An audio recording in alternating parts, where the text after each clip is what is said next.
All right, welcome back to the channel. My name is Coach Jordan Hargrave. Today we're going to be talking about an email that I got where somebody is experiencing some very severe health anxiety and they said, quote, "It has completely taken over my life." So if you are dealing with health anxiety, you would like some tips for overcoming health anxiety, you would like some encouragement just to know that you're not alone, as well as to hear some of my experiences with health anxiety. I suffered with it for a long time.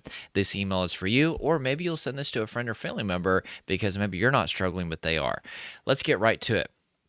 They said, "Hey, Jordan, I'm not sure where to begin because everything seems like it's spinning in my head. Lately, it feels like I'm living in this constant state of panic, always waiting for the next terrifying symptom to pop up. Health anxiety has completely taken over my life." Ugh, my heart aches for this person already because my mom had severe health anxiety all whenever I was growing up as a kid. And I remember just how much that it influenced the trips that we went on. And, she was terrified to be a certain distance from a hospital. And she would have these pills. We called them her pee pills because they literally reeked uh, like urine. And it was supposed to help her anxiety, but they didn't really do anything. And I can remember, you know, EMTs coming into the house and my mom thinking that she was dying and just constantly researching her symptoms. And I do wonder how much that influenced me ending up having health anxiety because I did end up struggling with it for many years. I'm now completely free from it and it's amazing. But I wonder how much of these symptoms can be learned behavior, or let's say absorbed behavior from witnessing somebody else go through it sometimes. But anyway, they said every ache, every twinge feels like a sign of something catastrophic. I'm convinced that something is seriously wrong with me, whether it's cancer, heart disease, or some mysterious illness doctors haven't figured out yet. So that is the difference between health anxiety and a general concern about your health. Everybody's concerned about their health, right? But with health anxiety, your concern about your health is all consuming, meaning that you think about it all the time. And number two, catastrophic fears about your health can be triggered by the most tiny thing. For example, if you have severe health anxiety and you have a tingle in your arm, your catastrophic health anxiety brain is going to be like, "Oh, that's a sign that you're about to have a heart attack." Or maybe it's a sign that you have a serious sickness or disease. In fact, I had a medical school client one time, and she was just about to be a doctor. She was, is it called residency? Forgive me if I'm misquoting that, but she was about to be a doctor, but she had been exposed to so many sicknesses and diseases. I believe they call this white coat syndrome, where because doctors are exposed to so many different types of diseases, as far as the knowledge of them, sometimes they can develop some pretty severe health anxiety. Because it's like, for example, and the reason why I say that is a tingle was what she was experiencing. And one of her fellow doctors in training she told him about it, and he said, "Oh yeah, I'm sure it's probably, no big deal, but I did read just about the other day there was some serious like neurological or disease or something that a tingle was one of the symptoms," and that freaked her out. And I remember we had a lot of sessions just to help her kind of desensitize that. But anyway, with that being said, health anxiety is where if you have, let's say a heart palpitation, your catastrophic brain is going to tell you that it's a heart attack. Let's say that you've been to the doctor too, and you've gotten EKGs and, you've gotten physical checkups. They've done blood work. They've done all kinds of tests to show that you're healthy, but your health anxiety brain is like, no, the doctors must have missed something. That's very common. Now, there are kind of two different responses with health anxiety sufferers when it comes to going to the doctor. And I'll tell you what I did. One response, which I see this all the time with my clients who suffer with health anxiety, is they go to the doctor all the time. They've been to the ER dozens of times. They've gotten every neurological examination they can get. They've gotten their heart checked multiple times. They've gotten blood work over and over again. Or the second option is that people avoid the doctor. And that was more me, although I did call my aunt, who is a doctor, because she really gave me reassurance.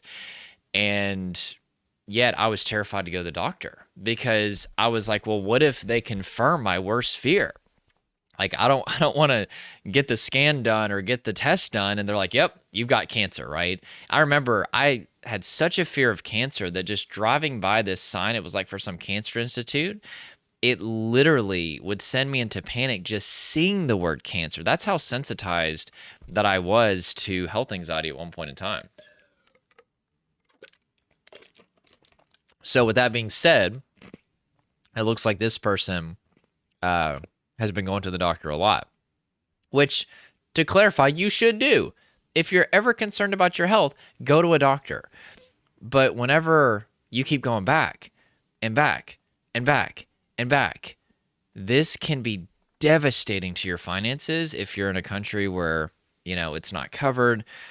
But even just emotionally, just having to continually go back over and over again, it can really take its toll. At some point, we do have to develop some confidence in our health and not self-diagnose, but just learn to have some tests that we go through. If the doctor's already ruled everything out, again, I'm not telling you to not go to the doctor if you're concerned about your health. And technically, if you're ever concerned about your health, see a doctor. But all that I'm saying is if you have a concern about, let's say, your heart, and you've gotten tons of tests showing that your heart is healthy, well, if you run to the doctor every time you have a heart palpitation and you are dealing with some anxiety, I mean, what are you going to do? Go to the doctor multiple times a week for the rest of your life? Like, even the doctor would agree with that. And I've had many doctor clients, and I've actually got 2 doctor clients in my program right now, which, by the way, both of them are seeing fantastic results. In fact, one of them has been in the program for like less than 8 weeks, and his depersonalization realization is completely gone, and he's just dealing with kind of stress at this point, and even that's getting better. I'm actually going to do a call with him coming up, and I'm going to post it. I've got a whole folder of tons of discussions and interviews that I just never seem to get time to edit for you guys, but I'm going to work on that. But anyway, I've talked to doctors about this, and they'll tell especially their health anxiety patients, like, hey, like, here are some things that you can do, just to run these symptoms through these different tests, right, in your mind before you run to the doctor. But anyway, with that being said, let's get back to this. So I can't tell you how many times I've gone to the doctor. Okay, so then they run the test, give me the all clear, and for a day or two, I might actually believe I'm okay. So this is reassurance, and it's part of what I call the health anxiety loop. You have a catastrophic fear about your health that puts your body into fight or flight response. Your brain is irrational and telling you all these catastrophic fears, and then you look to WebMD or the Mayo Clinic online, or you go to your doctor, and they say, hey, everything's fine, you don't have this fear, and you get a temporary calming of your nervous system until the next trigger. And then the health anxiety loop starts all over again, right? So it's trigger, anxiety, and catastrophic fears, temporary reassurance, then trigger, catastrophic fears, temporary reassurance. That's the health anxiety loop. It just goes around and around and around until you finally end it, which I'm going to give you some tips for ending it here in a minute. Forgive me. This is my last thing I'm doing today for my work day. And for some reason, I'm very dehydrated today, so I don't know why. Anyway, what if they missed something? What if they didn't run the right test? Before I know it, I'm Googling my symptoms again, searching for an answer, but all I ever find are the worst case scenarios. It's a never-ending cycle, and the fear it brings is overwhelming. So here's a tip for you, okay? Again, this is assuming that you've been checked out by a doctor and they have ruled out any sort of serious issues that you're dealing with. You have to start to first calm your body for a second, because the more that you calm your body, the more that it restores access to your thinking brain, your prefrontal cortex, logical, critical, creative, and contextual thinking. And then this is what I had to start doing. You have to say, what else could this be that is not dangerous or serious? What else could this be that is not serious? And then start going down a list of all the non-dangerous alternatives that it could be. So for example, if I had a twitch in my leg, maybe my brain said, oh God, you're dying of some serious thing. And I would calm my body and I'd say, okay, what else could this be that's not dangerous? You know what? Maybe it's because I worked out a little bit the other day. As you guys can tell, I work out constantly. No, I actually am by the way, really serious about working out recently, and I'm gonna try to really put on some muscle. But I'm a small guy, as you can see, hence the turtleneck. Am I not turtly enough for the turtle club? Turtle? Anybody know what that? Yeah, any early 2000s or 90s Master of Disguise, cool movie. But anyway, but what I'm saying is, I got distracted with the Turtle Club thing. Okay, so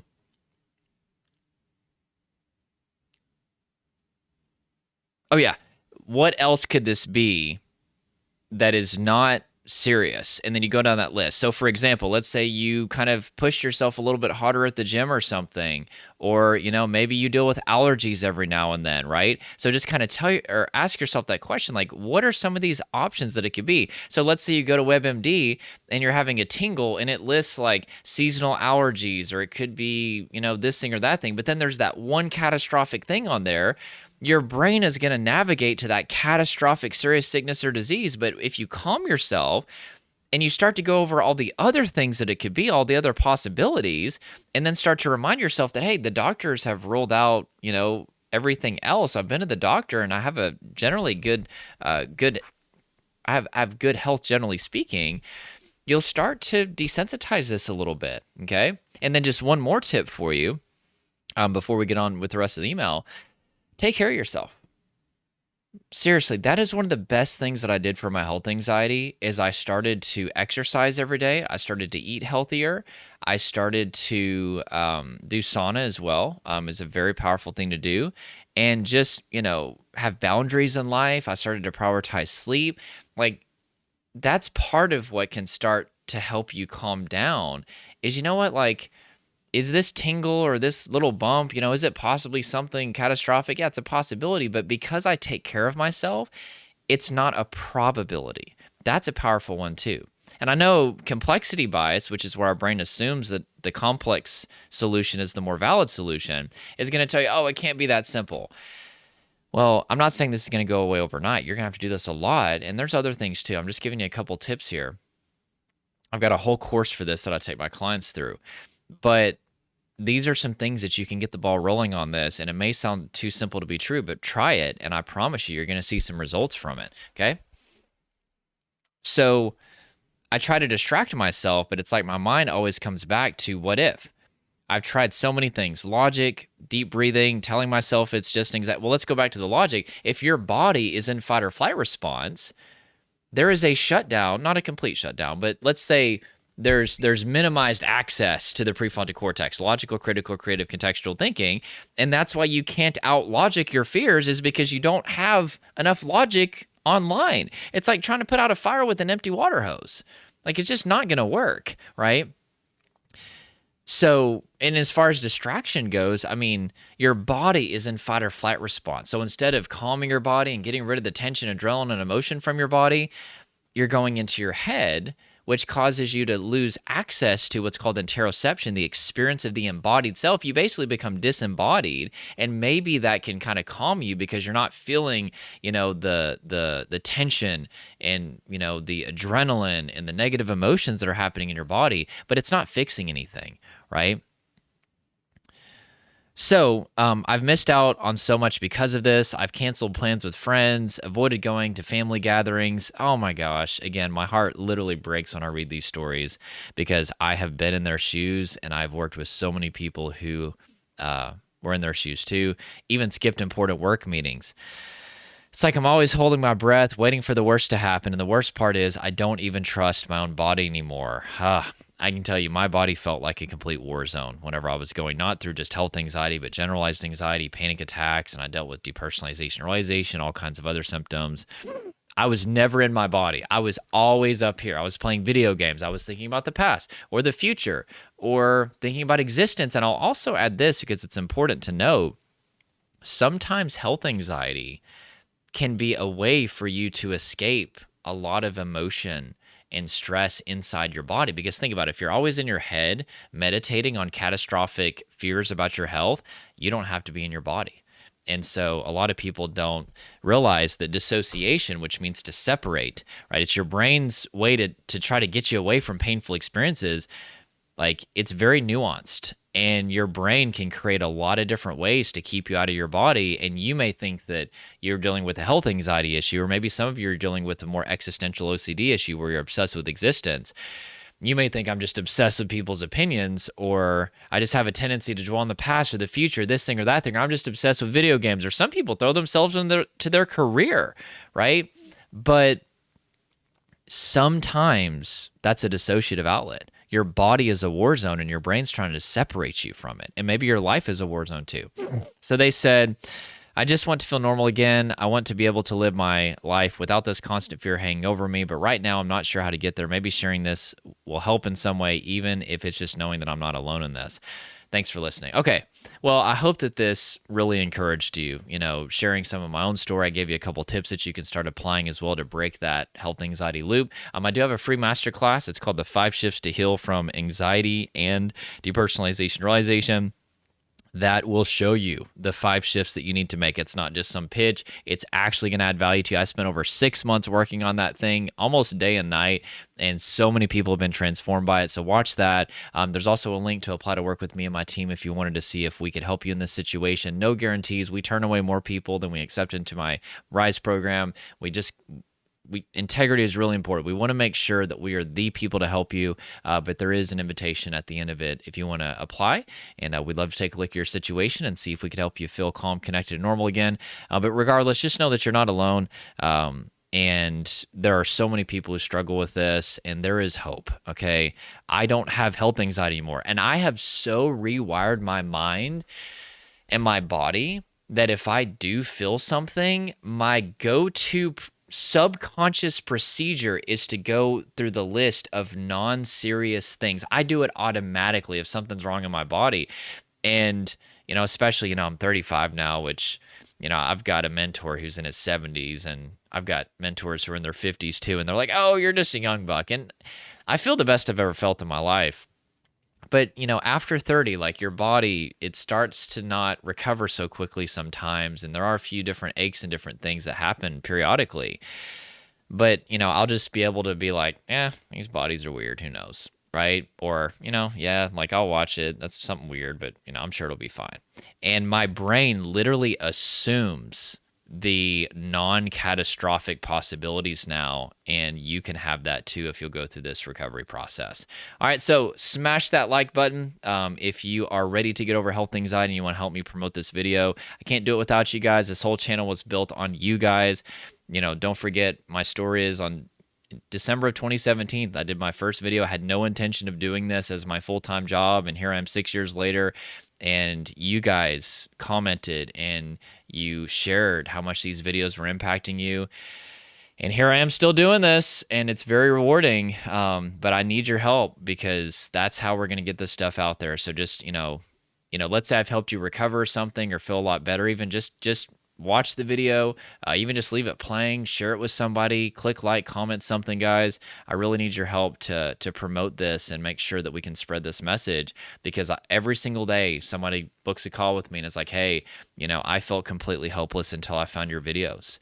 And these videos are really, really impactful whenever you feel alone, you feel hopeless. And so we're a team here. So thank you guys so much for doing that. And you are the best YouTube community that I could ever ask for. Not just community, but family. Thank you guys so much for helping me build this channel.